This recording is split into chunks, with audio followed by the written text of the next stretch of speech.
पूज्याचार्य प्रवर श्री कौशिक जी महाराज जयपुर प्रस्थान के लिए निकले थे। नागदा होते हुए मंदसौर के रास्ते से जयपुर पधार रहे थे। इसी बीच आप अष्टमुखी भगवान श्री पशुपतिनाथ महादेव के दर्शन के लिए रुके और अपने यहाँ भक्तों का आशीर्वचन भी कहा। आपके भक्त पूरे जिले में हैं। भानपुरा, गरुड़, सुवासरा, शामगढ़ और मंदसौर शहर से भी काफी भक्त दर्शन लाभ लेने के लिए पशुपतिनाथ मंदिर पहुंचे, जहाँ सभागृह में उन्होंने सभी भक्तों को आशीर्वचन कहे और आपने कहा कि आपके मंदसौर शहर में अष्टमुखी भगवान पशुपतिनाथ की अद्वितीय प्रतिमा है, जो विश्व में ऐसी प्रतिमा कहीं नहीं है।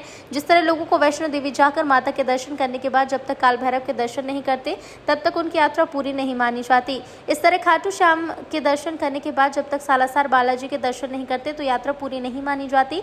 इस तरह केदारनाथ के दर्शन के बाद जब तक मंदसौर के पशुपतिनाथ महादेव के दर्शन नहीं कर लें तब तक केदारधाम की यात्रा पूरी नहीं होती। आपने पशुपतिनाथ महादेव की प्रतिमा भी बताया कि इनका नाम पशुपतिनाथ क्यों पड़ा। मंदसौर से कैमरामैन लक्ष्मण जटिया एवं सीटी रिपोर्टर जितेंद्र देवड़ा के साथ सुरेश वावसर की रिपोर्ट। जय श्री कृष्णा, जय श्री राम, जय गौ माता, जय राधे श्याम। मैं नागदा से लौटा हूँ, जयपुर के लिए निकल रहा था और इस रास्ते से मैं निकलूँ और भगवान पशुपतिनाथ का दर्शन ना करूँ, ऐसा नहीं हो सकता। आज बहुत आनंद की अनुभूति हुई है। ऐसा लगा है कि पता नहीं आज हमने क्या प्राप्त कर लिया। मुझे जहाँ तक जितने भी भक्त लोग सुन पा रहे हैं, आप महाकाल के दर्शन करने के लिए आए, इस एरिया में आप आते हैं, मैं तो कहूँगा आप अपने घर से भी अपना मन बना करके आइए और भगवान पशुपतिनाथ भगवान के दर्शन कीजिए। जिन्होंने केदारनाथ के दर्शन किए हैं, पशुपतिनाथ भगवान के दर्शन नहीं किए, तो उनकी यात्रा ऐसे ही अधूरी है जैसे वैष्णो माता के दर्शन के बाद में काल भैरव का दर्शन न किया जाए, जैसे खाटू श्याम भगवान के दर्शन के बाद में सालासर बालाजी का दर्शन न किया जाए, जैसे भगवान बांके बिहारी जी महाराज का दर्शन करके गोपेश्वर भगवान का दर्शन न किया जाए।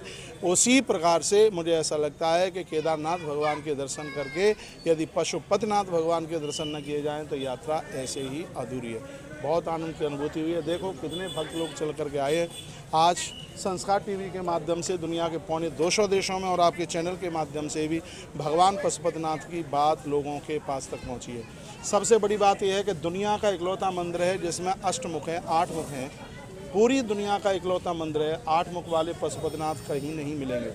त्रिपुर का दहन करने के लिए जब भगवान शंकर आगे पहुँचे, 100,000 वर्ष यानी 1,00,000 वर्ष में त्रिपुर का दहन हुआ था। त्रिपुर, ये 3 राक्षस नष्ट हुए थे। उस समय देवताओं की शक्ति बढ़ाने के लिए भगवान महादेव ने एक मंत्र दिया जिसका नाम है पाशुपत मंत्र, और उस समय देवता 8 दिशाओं में खड़े हुए थे।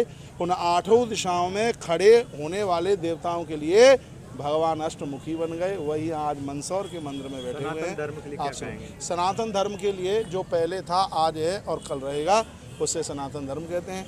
लोग कहते हैं कि ईसाई उसे कहते हैं कि जिसके अंदर प्यार है, मुसलमान उसे कहते हैं जिसके अंदर ईमान है, और सिख उसे कहते हैं जिसके पास बलिदान है, और हिंदू उसे कहते हैं जिसके पास त्याग है। लेकिन सनातन उसको कहते हैं जिसके पास में सब कुछ है। सनातन धर्म जैसा पहले था नहीं और आगे भी कभी होने वाला नहीं है।